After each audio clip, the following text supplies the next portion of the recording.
Hello प्यारे विद्यार्थियों, दुष्यंत विद्यापीठ senior secondary school Manoharpur की ऑनलाइन क्लासों में आपका स्वागत है। और आप पढ़ रहे हैं कबीरदास। कबीरदास का ये लास्ट पद है जिसको आज पढ़ लेंगे और उसके बाद आपको ये कंप्लीट हो जाएगा। छोटा सा है। साखी शब्दई गावत भूले आत्म खबरी न जाना, हिंदू कहे मोहि राम प्यारा तुर्क कहे रही माना। आपस में दो लरी मुए, लरी को मैंने अंडरलाइन इसलिए किया है कि इसमें पुनरुक्ति प्रकाश अलंकार है। लरी मुए मरम न काहू जाना, घर घर में पुनरुक्ति प्रकाश अलंकार है। घर घर मंत्र देत फिरत है महिमा के अभिमाना, गुरु के सित सिक्ख से बूढ़े अंत काल पछताना। कहे कबीर सुनो हो संतो इस मर्म भुलाना, केती कहो कहानी माने सहजे सहज समाना। ये है और इसमें वही बात पाखंडवाद का विरोध किया है। लोग बाग धर्मांध हैं, अपने धर्म में अंधे हैं, अधर्म में डूबे हुए हैं, अपने धर्म को श्रेष्ठ मानते हैं। एक ताज़ा उदाहरण आपके पास है। राम मंदिर जहाँ बन रहा था वहाँ बाबरी मस्जिद थी। अब बाबरी मस्जिद से पहले लोग बताते हैं कि वहाँ राम मंदिर था। तो ये धर्म के नाम पर दोनों आपस में लड़ते हैं, जो कि गलत है। धर्म के नाम पर लड़ना बिल्कुल नहीं चाहिए।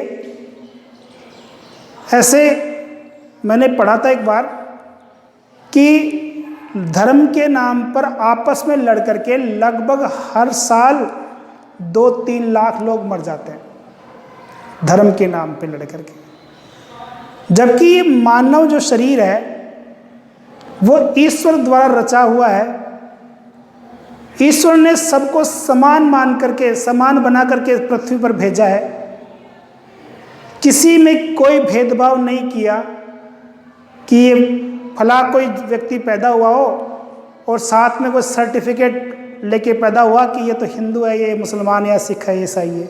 हमने उसको धर्म में बांध दिया, धर्म में डाल दिया और उसके अंदर हमने ऐसी बातें डाल दी उसके दिमाग में कि वो अपने धर्म को श्रेष्ठ मानता है और दूसरे के धर्म को, चाहे वो कितना ही अच्छा क्यों ना हो, कितनी अच्छी बातें क्यों ना हो, उनको बुरी मानता है।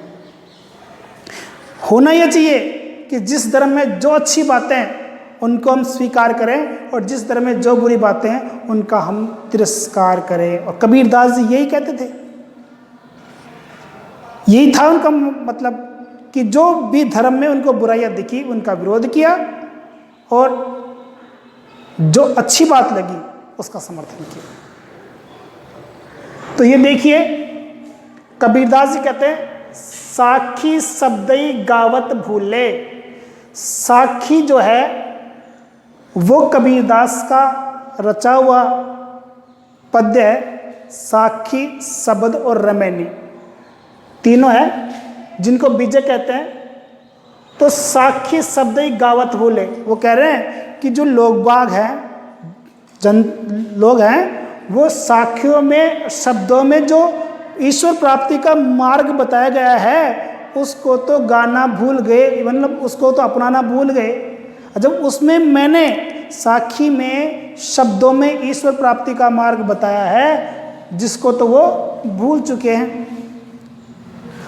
आत्म खबरी न जानी, आत्म यानी आत्मा की, खबर यानी सूचना या आवाज, न जाना नहीं जानते और अपनी आत्मा की जो आवाज है, आत्मा का जो संदेश है उसको नहीं पहचानते। अब आत्मा की जो खबर है उसको क्यों नहीं पहचानते? क्योंकि उन्होंने साखी और शब्द को गाना भुला दिया। उनमें जो संदेश है ईश्वर प्राप्ति का उसको भुला दिया, इसीलिए वो अपनी आत्मा की जो खबर है उसको नहीं जान पाए, भूल गए। अब देखो, हिंदू कहे मोहि राम प्यारा तुर्क कहे रही माना।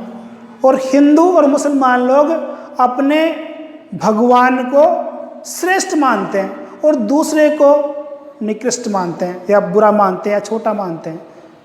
और वो ये मानते हैं कि देखो, हिंदू लोग तो कहते हैं मोही, मुझे राम प्यारा, राम प्रिय है, भगवान राम मेरे को प्रिय है, अच्छा लगता है, इसके अलावा और कोई अच्छा नहीं लगता। न तो मेरे को रहीम अच्छा लगता है, न कोई ईश्वर अच्छा लगता है, न कोई गुरु नानक देव अच्छे लगते हैं, न कोई अलग अच्छा लगता है। तो हिंदू कहते हैं कि मुझे को राम प्यारा है, तुर्क यानी मुसलमान, तुर्क कहते हैं मुसलमानों को, तुर्क कहते हैं रहीमाना, रहीमाना रहीम, रहीम यानी अल्लाह, हमें अल्लाह प्यारा है। हिंदू लोग तो कहते हैं कि हमें राम प्यारा है, और मुसलमान लोग कहते हैं कि हमें रहीम प्यारा है यानी अल्लाह प्यारा है। और वो दोनों आपस में एक दूसरे को अपने भगवान को श्रेष्ठ बता करके आपस में लड़ते हैं और लोगों को लड़वाते हैं। अक्सर तो आज ऐसा हो रहा है कि जो ये धर्मगुरु हैं वो आपस में तो लड़ते नहीं हैं, और ऐसे उपदेश देते हैं जिनसे जो भोली भाली जनता है वो आपस में लड़ करके मर जाती है। वो कभी नहीं लड़ते हैं, लड़वा देते हैं, उनका काम लड़वाना है। देखो ये तो हिंदू तो कहते हैं कि मेरे को राम प्यारा है, और तुर्क यानी मुसलमान लोग कहते हैं कि मेरे को रहीम आना यानी अल्लाह प्यारा है, रहीम प्यारा है। आपस में कौन कौन? हिंदू, मुस्लिम, सिख, ईसाई, दोनों हिंदू और मुसलमान लड़ी मुए लड़ करके मर जाते हैं। लड़ी यानी लड़ करके मर जाते हैं।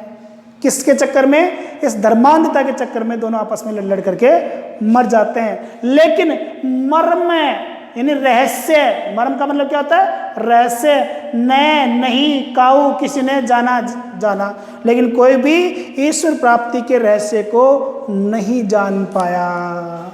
धर्म के आडंबर में आकर के, पाखंडवाद में आकर के दोनों लड़ के मर गए। लेकिन जो वास्तविक मर्म है, वास्तविक रहस्य है, उसको कोई भी नहीं जान पाया कि ईश्वर की प्राप्ति कब होती है। ईश्वर की प्राप्ति होती है जब हम किसी का भला करते हैं, जब चाहे वो किसी भी जाति का क्यों ना हो, किसी भी धर्म का क्यों ना हो, जब हम उसका उपकार करेंगे, उसके साथ भला करेंगे, उसके साथ अच्छा व्यवहार करेंगे, तो वो अच्छाई जो है वो ईश्वर तक पहुंचेगी, और वो ईश्वर तक पहुंचेगी तो हमारे जो कर्म है हमें सद्मार्ग की ओर ले जाएंगे।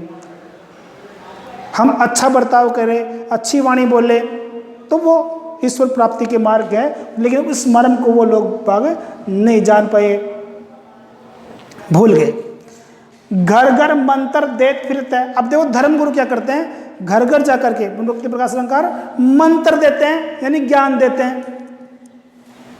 ये जो धर्मगुरु जो हैं, जिनको खुद को कोई ज्ञान नहीं होता है, ईश्वर प्राप्ति का ज्ञान नहीं होता है, ये पाखंडी होते हैं। ये घर घर जाकर के मंत्र देते हैं। देखो आज आसाराम बापू के लाखों अनुयायी है, जबकि वो कितना अधम प्राणी है आप देख चुके हैं ना, वो जेल में बंद है। इसके अलावा राम रहीम है, वो भी, उसके भी बहुत सारे जो थे अनुयायी थे, और वो भी आज देखो कैसे हैं। तो वो घर घर में जाकर के मंत्र देते फिरते कि आप इस प्रकार से ऐसा कार्य करो, आपको भगवान की प्राप्ति होगी। उसको खुद को तो नहीं हुई, वो दूसरों क्या देगा। तो घर घर मंत्र देते फिरते हैं महिमा के अभिमाना, इस महिमा के अभिमान में कि मेरे को ईश्वर का ज्ञान प्राप्त है, ईश्वर प्राप्ति का मार्ग मुझे पता है। इस अभिमान में आकर के वो अपने शिष्य को घर घर जाकर के मंत्र देते फिरते रहते हैं, जो कि गलत है, क्योंकि उनको ज्ञान है ही नहीं। वो झूठा दिखावा करते हैं, और झूठे दिखावे में वो अपने शिष्यों को बर्बाद कर देते हैं।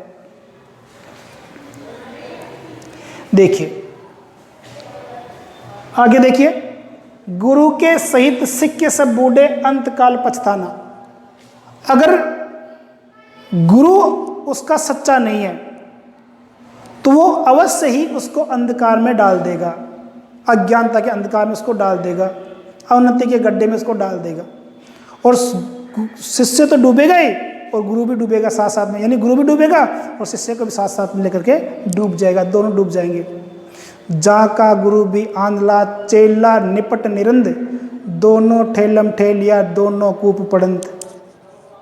वही बात है, जो गुरु अंधा है और उसके जो चेले हैं वो निपट निरंद है, तो आपस में धक्का मुक्की करेंगे और फिर अंत में दोनों ही कुएं में पड़ जाएंगे।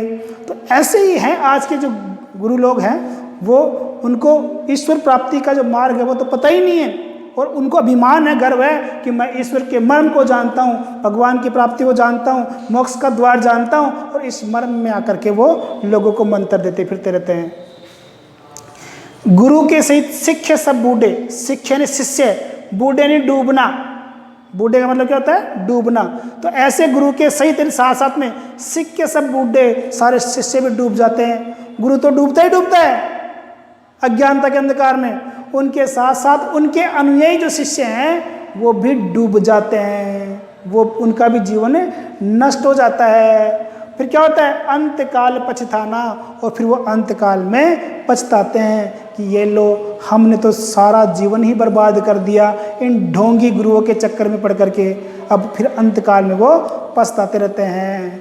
तो गुरु सद्गुरु हो, जो हमें सच्चे मार्ग पर ले जाने वाला हो, जो हमें ईश्वर के तत्व का मर्म समझाए, वो सच्चा गुरु हो। लेकिन आजकल के जो गुरु है वो इस प्रकार से हैं जो बाद में खुद तो डूबते ही हैं और अपने शिष्य को भी डुबा देते हैं। अंतकाल पछताना। कहे कबीर सुनो भाई संतो, संतों ने सज्जन लोगों, कबीरदास जी कहते हैं कि है सज्जन व्यक्ति सुनो, ये सब मर्म बुलाना, ये सब जो है इस मर्म में भूले हुए सब जो लोग हैं इस मर्म को नहीं जानते, इस रहस्य को नहीं जानते, और सब के सब लोग भूले हुए हैं। इस प्राप्ति का जो मर्म है उसको नहीं जानते और इसको भूले हैं। केतिक कहो, अनुप्रास अलंकार है। केतिक कहो, कैवर्ण क्या होती है? अनुप्रास अलंकार है। केतिक कहो मैंने कितनी बार कहा है, कहा नहीं माने, मेरा कहना नहीं मानते हैं। मैंने लोगों को कितनी बार कहा है लेकिन फिर भी लोग बाग मेरा कहना नहीं मानते हैं। केतिक कहो कहा नहीं माने, मैंने कितनी बार कहा है, साक्षी शब्द मैंने मेरे उपदेशों में मैंने कितनी बार कहा है लेकिन फिर भी मेरा कहना नहीं मानते हैं। सहजे सहज समाना, ईश्वर को तो सहज रूप से ही प्राप्त किया जा सकता है अपने सदकर्मों से। सहजे सहज समाना, उसको सहज रूप से ही समाहित किया जा सकता है। उस सहज को तो, किसको? सहज को, अनुप्रास अलंकार में उस सहज ईश्वर को तो सहज रूप में ही आसानी से प्राप्त किया जा सकता है। और उसको प्राप्त करने का मार्ग है सदकर्म, सद्वाणी। अपने अच्छे कर्म, अच्छी वाणी से हम ईश्वर को प्राप्त कर सकते हैं। तो इसमें वही सदुकड़ी भाषा, अनुप्रास अलंकार और पुनरुक्ति प्रकाश अलंकार है। और इसमें जो धर्मांधता है उसका कबीरदास जी ने विरोध किया है कि हमें धर्मांध नहीं होना चाहिए और हमें जो है ईश्वर प्राप्ति के लिए किसी प्रकार का आडंबर नहीं चाहिए। तो इस प्रकार से ये कंप्लीट हुआ। इसकी क्वेश्चन आंसर मैं आपको भेज दूंगा इस पाठ के, उनको भी आपको करना है। धन्यवाद।